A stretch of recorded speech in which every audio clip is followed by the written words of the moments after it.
Welcome, everybody, and thank you for joining our Geomagic Product Spotlight webinar. This webinar is focused on Polygon editing in Geomagic Wrap. I appreciate you joining us today, and I hope you'll be able to join us on future Product Spotlight webinars as well. A few housekeeping items before we get started. As you may have noticed, all attendees' lines were muted upon joining the webinar. Therefore, please use the Q&A button on your screen to submit any questions as we go along. In an effort to abide by our 20-minute time allotment, we will not address questions live during the webinar. However, we will follow up with you after the webinar with an answer to your question. Additionally, we will make the answers to all frequently asked questions available for all of you who have attended. Finally, in a couple of days, you'll be receiving a follow-up email with a link to view the recording of this webinar, as well as a sample file that can be used to trial the process being demonstrated today. Once again, thank you for joining us today. I will now pass it on to Chris Schneider, a Geomagic application engineer, as he will be leading today's demonstration. Chris, it's all yours. Hey Adam, thank you very much. My name is Chris Schneider. I'll be going over the Polygon editing in Geomagic Wrap. So we're going to jump to our first slide here. So in Wrap, we're going to talk about a little bit of the triangle editing and Polygon editing. But Wrap as a whole is either a scan-based software. It interacts with triangle objects.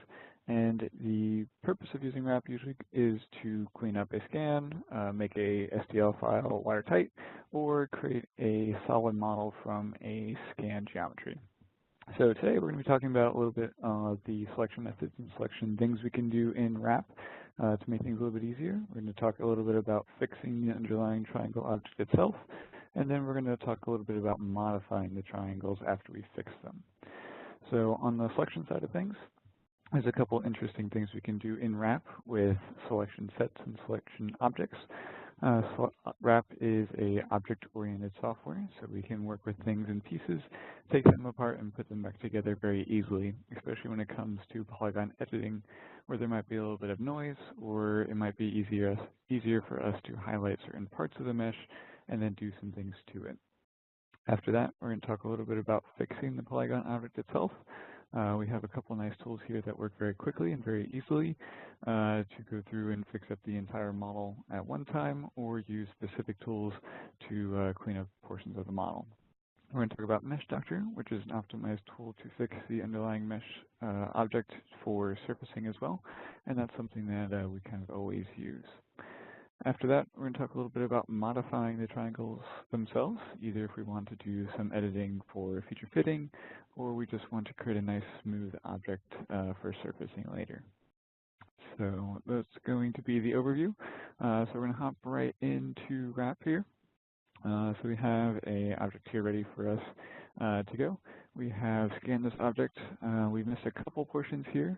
That's okay. That's what we're going to go do here in Wrap. We stitched all the individual pieces together already, and we're going to go through this entire process. So we've scanned the top and the bottom, and we're ready to go. So the first thing we're going to talk about here is the selection tools and some of the things we can do to select the object. A lot of the methods of selection are on the right-hand side here. So by default, we have the lasso selection here, which allows us to make a bunch of different cool shapes here, as well as a nice sharp corner here that we can go through and section off portions of the model. This is usually the easiest tool to use when we're going through and editing the Polygon object. But we also have tools here like the square selection, or kind of the oval selection, or the paintbrush selection, which we can go through and change as we need to. As you can see, all the selection is permanent, so we can go through and keep adding to our selection. And as soon as we want to remove a certain part of it, we can just use the control key to come in here and remove that from our selection. Below here, we have a couple other other selection options in each of these kind of selection methods. We have the Select Visible option, which lets us select things just what we're looking at. Then we also have the Select Through option here, which allows us to select everything in the shadow of our kind of selection area here. So if I turn the model, we can see that we selected through the entire shape. It is handy when we want to select portions of the triangle for feature fitting, or we have to kind of clean up a hole so we can clean everything at one time. But using the toggle here is very helpful when we're going through and trying to clean some things up here. We also have the back face option here. So what we can do here is, even with our select through option here, This will not allow me to select backface triangles in my current view. So if I'm editing the boundary over here, what I can do is use the select through and the not select backface option here to let me just select the portion of the triangles that I want. So if I turn the backface selection on, I can do that. So this is handy when we're looking at edges and other portions of the mesh where we want to just edit one side of it, but maybe there's some noise along the sidewall. This is a good option for us to use. The last options here is the curvature selection option. So we can come in here and select some of our curvature shapes very easily as we're going. So something that we always kind of use, but we don't really display on the screen, is the right-click menu. So we can right-click here. And we have a whole bunch of different tools here that can aid our selection of certain objects. So as you can see, the first thing I did here is our clear all. This lets us clear everything that we've selected so far. So even though we have a kind of a permanent selection method here, turn that guy off. We can use the clear all tool to easily kind of just hide everything that we've been working with so far. So these are kind of the selection tools. We also have kind of a whole tab here that has some little finer details, but usually we're using either the right-click menu or the side menu for easy access to a lot of the things that we're interested in. So once we're kind of done selecting our objects, we might be interested in editing a certain portion of the object. So what we can use here is in the right-click menu, we have this Add Selection option. So what I can do here is I can click it, and what it's going to do is add a selection set to my object in my model manager. So we handle things in an object-oriented way. So each thing in wrap is going to be its own object. But here in the subset of it, I can just select the portion that I had before. So this is easy. This is an easy way we can go through and remember certain selections. And we can also just highlight just this part of the model, and we can look at this. So if we need to see on the inside of the shape, we can go through and do some editing. So if we had a CT scan of something, or if we had a really complicated object where we want to look at some of the internal geometry, we can go ahead and just add a selection to the object without breaking it up, and then we can go through and modify it. We can just go in here and say show unselected, and that just brings us back to our original object here. So if we want to take this one step further, we also have this new object from selection button here at the top, and this lets us go through and either copy or duplicate a portion of our selection, either a selection set or just a portion of the triangles that we've selected here into a new object. So this is handy if we're going through and want to do some global operations, but only to a subset of the mesh. We can use this kind of tool to go ahead and do that. So what I can do is I can cut and paste, and this makes a new object here in my tree. And if I wanted to stitch these two things back together, and I wanted to make sure there was no kind of gap between this edge here, I can use the Combine tool here in the Polygons tab, and there's a stitch option that lets me put these two pieces back together, and it will also zip this little intersection or this kind of gap here and kind of repair it so it never happened. So if we are going to modify things, we have to be careful that we don't modify that boundary, but as long as we don't, we can see there's a nice kind of stitch back into the full object. So those are the kind of general selection things that I use on a day-to-day basis that are kind of handy and might not be very evident to a lot of people. So this is just something that is nice to know about. So we're going to go ahead and go into the fixing tools in wrap. So all the fixing tools are going to be in our Polygons too, or the majority of the fixing tools are going to be in the Polygons tab here. And usually there's a couple things that we will always go ahead and do. So usually we're going to go ahead and do our hole filling and our mesh doctor here. These are pretty easy and intuitive to use. So we're going to talk about our hole filling tools here really quickly. So usually we have the single fill option we'll do first, and then we'll do our full fill all option, or we can do them opposite. It's more about your preference. So usually with the fill single tools, we'll go ahead and help the software clean up some of the more complex holes. So when we go through and fill all, it doesn't have an issue. So usually when we're going through and using our fill single options here, we'll start with our bridge tools here to help separate bigger holes into smaller holes. So if we're looking at this big hole right here, We have the fillet, the edge of the kind of plastic part here. We have kind of the sidewall over here, and then we have this cylindrical part that's missing. And using the fill complete hole tool here, the software might wash out some of these details. So what I can do with the bridge tool here is I can come in here and add a guide to the break the inside there. I can add a guide to this hole, so when I do the kind of fill complete hole here, it's going to have a little bit better job of capturing the geometry that I'm looking in. So I can click on one side of the hole, and then click on the other side of the hole, and it'll add a little bit of a bridge. So using the tools here, we can change the way this bridge works. So by default, I have the tangent option here, and this is weighting the surrounding curvature of the triangles and how this bridge will be made. So what the tangent option does is it does a nice kind of overall look at the surrounding triangles, so we can get this nice little fillet shape by looking at the flat portion of this side and then this little curved portion of the other side, and it's going to adjust accordingly. So we have the more curvature option, which will go through and look and weight the surrounding curvature much more, and we also have the flat fill option, which also can come in handy too. So for example, if we're looking at the center of this part, we have kind of a hole that we weren't able to scan because this was obscured by the surrounding geometry. We can use the flat fill option here to make sure that the hole that's created here is connecting the edges of the hole that was scanned. We might need to do this because the sides of the hole are flat. So if we were to hole fill this, it would want to connect this as more of a cap. But using the flat fill options here, I can make sure that there is a linear connection between these two boundaries, and it's going to fill accordingly.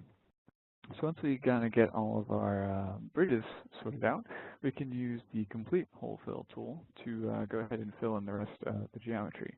So if we look at the center here, I can stay on my flat fill, and I'll go in here and just cap the sides accordingly using a flat fill method. So we'll go ahead and finish the inside here. And then if we look back over to our larger hole here that we have separated, I can use the other tangent fill options here to fill in these large holes. So this is usually a good idea when we encounter large holes here. It's a good idea to kind of use the bridge tools to help fill them in, and then let the software take care of the rest.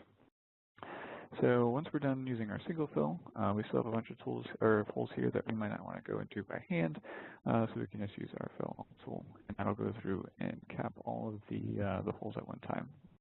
So at the bottom, it lets us know that there was 103 holes, and it does a great job of filling all of them without really having to do much work. So another tool we have here is the Mesh Doctor tool here. So Mesh Doctor is a tool that goes through and examines the entire object at one time, and it's going through and kind of pointing them out to us. So in our list over here, we have the number of triangles that are problem triangles. If you look at the bottom, we have a bunch of noise and other kind of areas of the mesh that might need fixing. And when we're looking at the analysis here, the goal of all the fixing that we're doing is to end up going to surfacing. So this means we have to orient the triangles in such a way that the resulting triangle is able to be surfaced. That means there might be some intersecting triangles or some stocky areas on the mesh, and this is going to cause some issues for the sampling methods when we're surfacing. So what the software is going to do is going to take all those data points and look at the triangles and try to construct a better way of connecting all those to create a mesh that we can actually create a surface from. So this is going to be a little bit different if our intention in RAP is to create a model that we can go to 3D printing.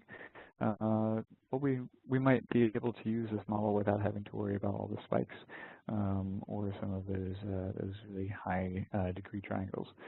So we might be able to skip this tool if we're going to printing, but as you can see, it's pretty quick and fixes almost all the issues that either for surfacing or for 3D printing. So if we do run this tool and we end up with one or two more triangles after this, we can hit apply, and it'll go through and fix it again. So sometimes we do require an iterative kind of fix here before we move forward. So once we're done with that, we can say OK. So there's one of our other tools here that we can use to modify the surface of the triangle mesh. and it's going to be pretty easy to do here. So the first thing we're going to talk about is the defeature tool. So the defeaturing tool right here is not going to be active because what we need to do first is part of mesh. So if we put this over here, we have kind of this little bit of noise on the scan. And this could have been a sticker or maybe a label on the model that we don't really care about as much, and we're more interested in the general curvature of the mesh. So what I'm going to do here is make sure I'm on my visible only, and I can just come in here and select portion of the triangle surface that makes up this kind of feature, and I can hit defeature. It's going to go through and basically remove this from the surface of our mesh, and we're left with just the surrounding curvature, which is very handy. We have some other tools that might not be as drastic as this, but still remove some of the features from the model. So I can come in here into the smooth group, and I have a sandpaper tool. And what this does is it acts like sandpaper in real life. I can come in here and kind of just use my mouse and color in on a certain part of the object, and it'll remove that. So basically this is just relaxing the triangles in a little generalized area, which is kind of the circle around my mouse. And it's going to resize based on the size of the triangles that are inside my cursor. So that's why the kind of shape gets larger and smaller. This kind of works anywhere on our object, not just on little pieces of the mesh where we might want to smooth out. So if we had a texture on our model that we want to do in a small localized area, we can use kind of just this coloring method to smooth that away. All right, since we say OK, we can go further. So if we also want to do some smoothing, but we want to look at the entire object at one time, we also have this relax tool here. So the relax tool has a number of different sliders here that control the amount of smoothing that we're going to do to the object. So we have the smoothest level, which is the kind of amount of smoothing that we're going to be doing. We have the strength, which is the how much we're moving the triangles themselves. And then we have the curvature prioritization, which means how much we're going to retain the sharpness of the corners. So if we have a really mechanical object, we might want to make this all the way max so we don't wash out any of the corners. But on more organic type objects, we can move this down so it kind of smooths the entire surface of the object. At the end, we have some statistics, which tells us how much we actually moved all the vertices. So as you can see, there's only a slight change in the visual model, and there's a very small numerical change, but this might give us a little bit better surfaces if we're trying to surface it, or a little smoother continuous faces if we're going to printing or kind of just documentation purposes. So we'll say OK here. So those are a lot of the kind of fixing and some of the other modification tools we can do here. So another kind of set of tools here that can be very useful if we're going to printing or if we're going to surfacing are using the features, the reference feature tools here on the Polygon object to either modify the surface or kind of fix the object with what we want. If we are going towards our reverse engineering and we do have a whole bunch of holes on our part, we might not want to take the time to go through and fix all those holes. What we can do is use some of the feature tools to either get some radiuses or positions out, save those out, or what we can also do is take those features and fit them back into the Polygon object, which is what we're going to do here. So what we're going to look at here is this kind of cap on the right-hand side. This kind of just fits into the mating piece of this object. So this is kind of a clamp holder kind of thing. So there's another similar piece that goes on top of it. We can see on the other side we have kind of the receiving hole, if you can kind of see it back to back. What we're going to do is probably try to make this a little more realistic to the way it was actually created or designed. So I'm going to use the cylinder and the plane tool to go ahead and do that. So what I'm going to do here is I'm going to switch back to my box selection and my select through option here. And I come in here and just fit a rectangle or rectangular selection to the cylinder. So I select all the way around. Then I'm going to come to my cylinder tool at the top. And I have a couple options. So we're going to use the best fit, which just takes all of the triangles and fits them to a triangle or to a cylinder. And the other two options are parameter based. So if I knew the positions, if I had points or probe points, I can go ahead and specify those as certain locations on my cylinder. So I'm going to go ahead and say OK here, or apply, sorry. And what this is going to do is actually going to create the cylinder on our object. So we have a contact feature option here, which works as kind of like a larger to small fitting. So it'll start really big, and then when it gets and hits a point on my selected area here, it's going to stop, as if it's approaching and creating the max size cylinder. So we're just using a best fit option, but that also might come in handy. So what I can do here is now I can start doing things to the polygon surface by modifying it using some of the edit tools here next to the create tools. So what I can do here is I can modify my mesh, and I can click on fit. And what I can do here is I can click on my feature, and it's going to select a portion of the triangles. So there's two selection options here. So the first is by distance, and what this means is it's going to select in this case, a 0.03 inches around my cylinder, and this is the area that's going to be affected. But since I used a kind of selection option to start this, I can change it to a correspondence method, and that's just going to select the area or select the triangles that I fit the cylinder to. So then once I hit apply, and I'll say OK here, and I'll hide my cylinder, what is it going to do? It's going to move the triangles into a perfect cylinder, and now I have a perfectly cylindrical object where this set of scanned information was. So it's pretty easy to kind of recreate features like this. So what I can do is I can come and use the plane tool, and I can do the same thing, but for the top. So we're going to switch back to our lasso tool here, and I'm just going to do a general selection and just get all the kind of triangles. Oop, we had a select through option here, so we're going to do that again. And this is a pretty easy way we can go through and start reconstructing the geometry. So if this is a little bit smoother, I could use the kind of extend to similar tool with the angular selection and do it that way. But instead, we're just going to go through and create our two features here. So now once I created them, I can come in here and edit them real quickly. And I'm going to just make them slightly bigger, since what we're going to do is take these shapes, and then we're going to refit them into the polygon object. And it's a little bit easier if we just have more to work with. As a general rule of thumb, it's easier to have more to take stuff away than try to go ahead and add stuff a little bit later. So once we go through and resize these guys, what we can do here is after their kind of general size that we're interested in using, we can use the convert options here to change them into polygon objects.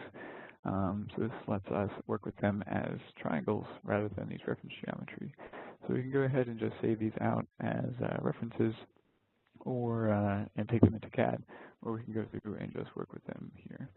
So back in our polygons tool, we can use our Boolean options to bring these guys together. So we can use our intersect tool just to chop off the top. And now what I need to do is I need to remove this original object from our mesh, right? So what we can do here is go back to our features tool here, and I have a Boolean option here, which what this lets me do is I can defeature the polygon object using this reference feature and affect it accordingly. So I can use defeature here and using that cylinder selection to remove it from the big object. So now if I hide all these guys, we can see that we have a nice kind of removal of all those messy triangles.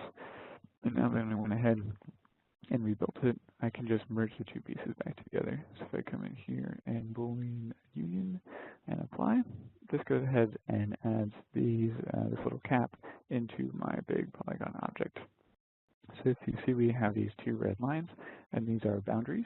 So what this allows me to do is, if we're doing it on visible only, I can float fill just to everything that's been constrained in the boundary, which makes it easy if we're doing large kind of editing and selection. But we also can do surfacing, and these boundaries are going to turn into contour curves, so we have nice sharp corners in our boundary or on our surfaced object. Or if we're going to printing, now we have very nice sharp corners on our polygon object, which we tend to lose when we are scanning. If you don't want to look at your boundaries, we also just have this boundary section up here, and we can just remove all of our boundaries. Now they kind of just behave as a regular continuous mesh. So if we jump back to our PowerPoint here, We have some additional resources for you guys. If you're interested in looking at our software applications or general additive solutions, please visit our website at 3dsystems.com. If you're looking for sales information and pricing, please visit geomagic.sales.americas at 3dsystems.com. If you're interested in a trial of any of our software or contact our technical support, please visit gettingstarted.geomagic.com. All right, so that's all for me, and back to you, Adam. Thanks, Chris. Well, this brings us to the end of our Geomagic Product Spotlight webinar on Polygon editing in Geomagic Wrap. Please be on the lookout for invitations to future product spotlights from 3D Systems. In the coming days, each of you will receive an email with a link to the recorded version of this webinar, some useful links regarding Geomagic Wrap, and answers to frequently asked questions. If you asked a specific question during the webinar, we will be sure to follow up with you with an answer to your question in a timely manner. Thank you again for joining us, and have a good rest of your day.